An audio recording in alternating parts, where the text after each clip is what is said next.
Les Vases du Cey, tome 3, l'Italie pour le meilleur et pour le pire, suite. Vendredi 18 juillet 2003. Ils étaient rentrés du congrès de Marseille depuis plus d'un mois. Le jour de leur retour, ils étaient passés de presque 29 degrés à leur départ de la cité phocéenne à 17 degrés à Rouen à minuit. Toutefois, il avait fait plus de 25 dans leur ville aussi dans la journée. Après être redescendus légèrement en début juillet, les températures étaient devenues caniculaires depuis la mi-juillet. Du 28 juin au 6 juillet avait eu lieu l'Armada, qui avait donc bénéficié d'un temps magnifique. Les voiliers étaient revenus, dont le chouchou le Cuauhtémoc, ainsi que le Libertad. Le Palinuro était à nouveau amarré au quai, ainsi qu'un autre navire italien, l'Orsa Maggiore. Éléonore était montée à bord du Libertad, dire bonjour au commandant. Elle ne pouvait assurer les démonstrations de tango cette fois, vu son état. Mais Steph avait une partenaire de choix, avec Sandra. Éléonore avait d'ailleurs remarqué que celle-ci regardait souvent avec insistance en direction de François, qui manifestement ne s'en apercevait pas. Les deux danseurs avaient aussi assuré ensemble le show au Tropicana. Éléonore avait entraîné François au premier d'entre eux, pour que son mari se rende compte de l'ambiance qui y régnait pendant cette grande fête de Rouen. Certains marins la reconnurent et vinrent lui serrer la main. Il s'était rendu aussi à deux des concerts, celui d'Erita Mitsuko et celui de Johnny Clegg. Ils avaient eu la surprise d'avoir un appel de Sabrina, la danseuse de Pizzica Pizzica, qui était de passage en France. Ils l'invitèrent à venir passer 1 ou 2 jours à Rouen avec ses 2 musiciens. La chambre d'hôte chez Laurence et Jacques était occupée, mais les parents d'Éléonore pouvaient les héberger chez eux. Éléonore put l'emmener au studio de danse où Sabrina fit une démonstration, et François vint avec eux le soir sur les quais. Les officiers du Palinuro avaient reconnu Éléonore, qui leur présenta leur compatriote danseuse de Pizzica Pizzica et ses musiciens. Le commandant leur proposa de faire une démonstration sur le pont du bateau. Après tout, la tarentelle était une danse représentative de l'Italie. Éléonore dansa sur un morceau avec Sabrina sous le regard inquiet de François. Mais elle n'abusa pas. Ils dînèrent tous ensemble sur les quais avant que François et Éléonore les ramènent chez Laurence et Jacques. Éléonore aurait dû accoucher normalement ce vendredi. Mais si bébé avait bien la tête en bas, il n'avait pas l'air d'avoir l'intention de pointer le bout de son nez. Il faisait 26 degrés et elle avait beaucoup de mal à supporter la chaleur. Elle avait rendez-vous à 18 h avec Christine Morin pour une échographie. François la rejoindrait au pavillon mère-enfant. Elle entrait dans sa 41e semaine d'aménorrhée. Il n'y avait rien d'inquiétant, mais elle allait avoir une surveillance rapprochée. Elle croisa François dans l'entrée du pavillon. Dans l'ascenseur, il l'enlaça pour l'embrasser. « J'avais hâte de te retrouver. Comment te sens-tu » ?»« À part cette chaleur, tout va bien. » Ils sortaient à peine de l'ascenseur que Christine Morin venait les chercher. Elle examina la jeune femme, surveilla le rythme cardiaque fœtal et réalisa l'échographie. Tout est normal, que ce soit le rythme cardiaque, le développement de bébé, la quantité de liquide amniotique ou la qualité du placenta. Le bouchon muqueux est toujours là. Ce bébé n'a tout simplement pas envie de sortir pour l'instant. Je commence à trouver le temps long, dit Éléonore. Je ne vois qu'un seul moyen de déclencher naturellement l'accouchement. Faites l'amour. L'éjaculation amène des prostaglandines et l'orgasme favorise la sécrétion d'ocytocine. Si vous ajoutez la stimulation des mamelons et la marche, il devrait finir par sortir ce bout de chou. François et Éléonore se regardèrent et éclatèrent de rire. Voyant la mine étonnée de sa consoeur, François réussit enfin à articuler.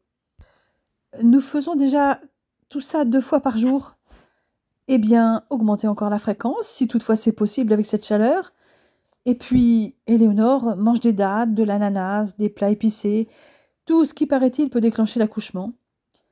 Ok, s'il faut faire l'amour à ma femme 4 fois par jour ou plus, je suis partant. Mais tu préviens mon chef de service qu'il s'agit d'une prescription médicale, parce que je risque de finir lessivée. Ne me raconte pas de bobard, il est en vacances, ton chef de service. Bon, on se revoit dans 48 heures, même endroit, même heure, à moins que bébé ne se décide à montrer le bout de son nez. Ils allèrent récupérer Lisa chez les parents d'Éléonore, qui étaient allés la chercher à la crèche. Ceux-ci les gardèrent pour dîner. Arrivé chez eux, une fois Lisa couchée, François s'approcha d'Éléonore et la prit dans ses bras. Pour toute réponse, elle prit son visage entre ses mains et lui entr'ouvrit ses lèvres pour explorer sa bouche. Il répondit avec tant d'ardeur que tout son corps fut parcouru de frissons, et elle se colla à lui. Il emporta la jeune femme jusque dans leur chambre et l'allongea au bord du lit, après lui avoir enlevé sa robe. Il couvrit son cou de baisers, puis sa bouche descendit jusqu'à ses seins. Il aspira un mamelon, faisant frémir la future maman, pendant que sa main agaçait l'autre bout de sein. Il continua progressivement jusqu'à l'intérieur des cuisses. Il se mit à genoux pour lui enlever sa culotte de grossesse et lui écarta les jambes. Sa langue effleura les lèvres de son intimité et trouvait rapidement le bouton érigé qu'il entreprit de sucer. Éléonore tressaillit, traversée de la tête aux pieds par une vague brûlante de désir. L'excitation de François s'intensifiait avec celle de sa femme, et sa verge durcie était prête à exploser.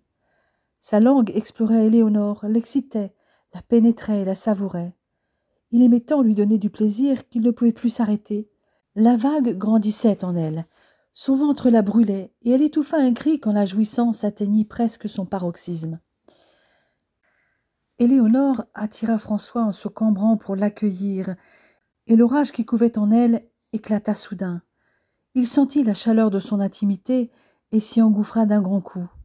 Son membre était si tendu qu'il n'était pas sûr de pouvoir encore attendre. Elle arqua le dos afin qu'il entre au plus profond d'elle. Il se retira, savourant la caresse de son vagin tout le long de son membre, puis le replongea, en voyant dans ses reins d'irrésistibles ondes de plaisir. Soudain, il ne put différer davantage, et la pénétra totalement. Ils gémirent à l'unisson, emportés ensemble par la violence de leurs sens.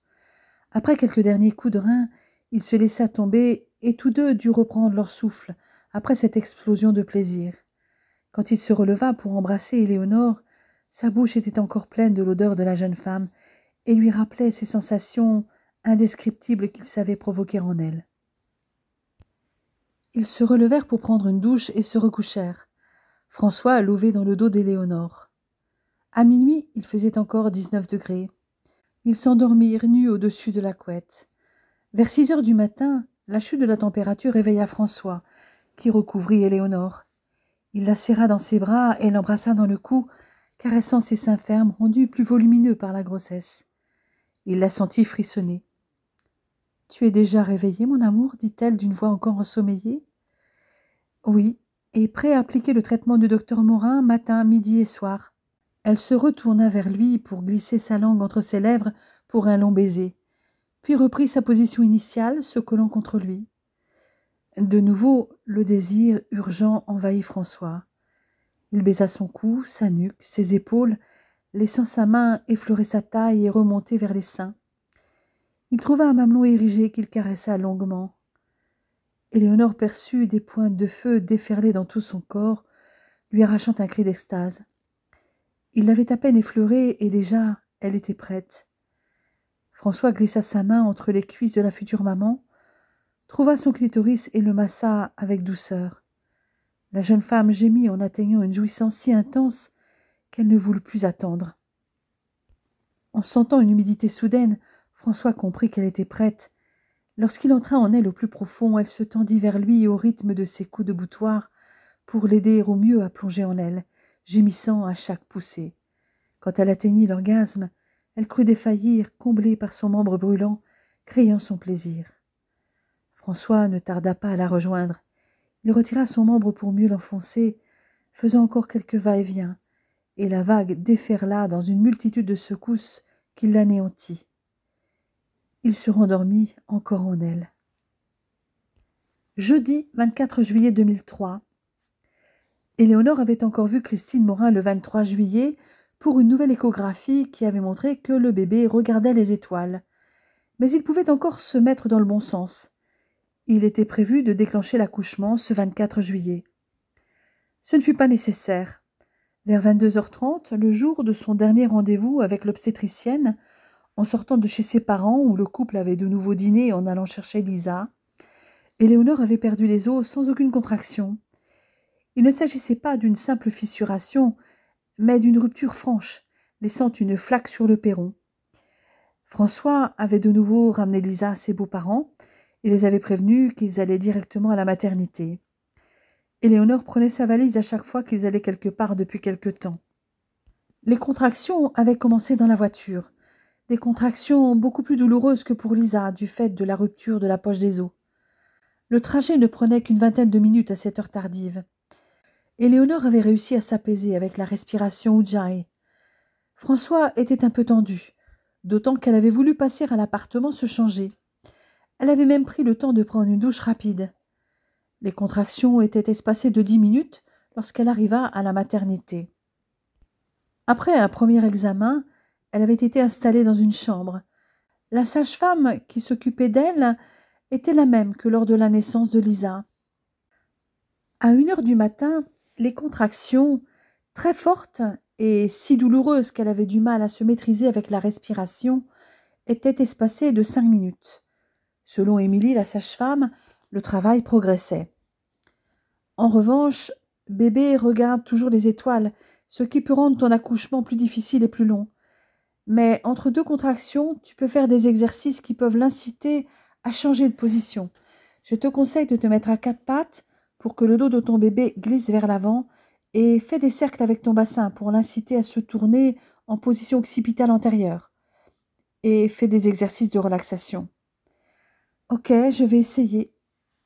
François admirait le sang-froid dont elle faisait preuve. Vers 3 heures, Émilie avait posé une perfusion d'ocytocine afin de faciliter, quand cela serait nécessaire, l'extraction à l'aide de forceps ou de spatule si bébé continuait à regarder les étoiles. À 5 heures du matin, les contractions revenaient toutes les 2 minutes. Beaucoup plus longues. Éléonore se concentrait sur sa respiration, mais avait besoin de tenir la main de François. Elle était à dilatation complète. « Allez, ma belle, on t'emmène en salle de travail. Mais le bébé regarde toujours les étoiles. » François ne la lâchait pas des yeux. Comme la dernière fois, elle avait refusé la péridurale pour vivre son accouchement pleinement.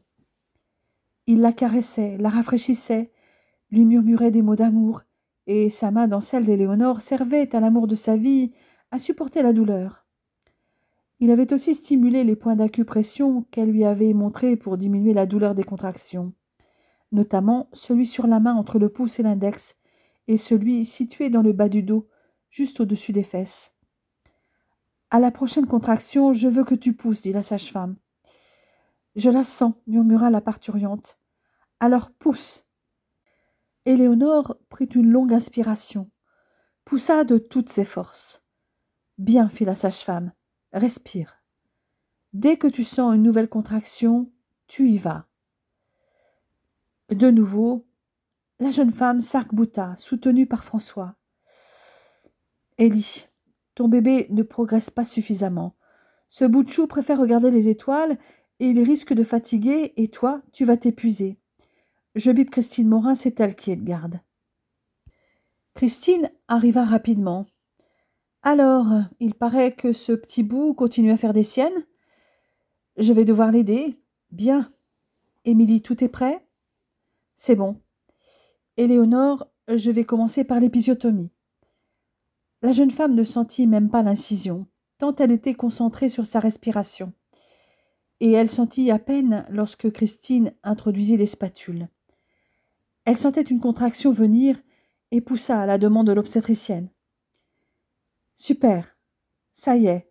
Ton bébé progresse bien. » Encore une fois, Éléonore. Éléonore poussa de nouveau, sentit un mouvement. « Je vois la tête. » La jeune maman inspira à fond, poussa.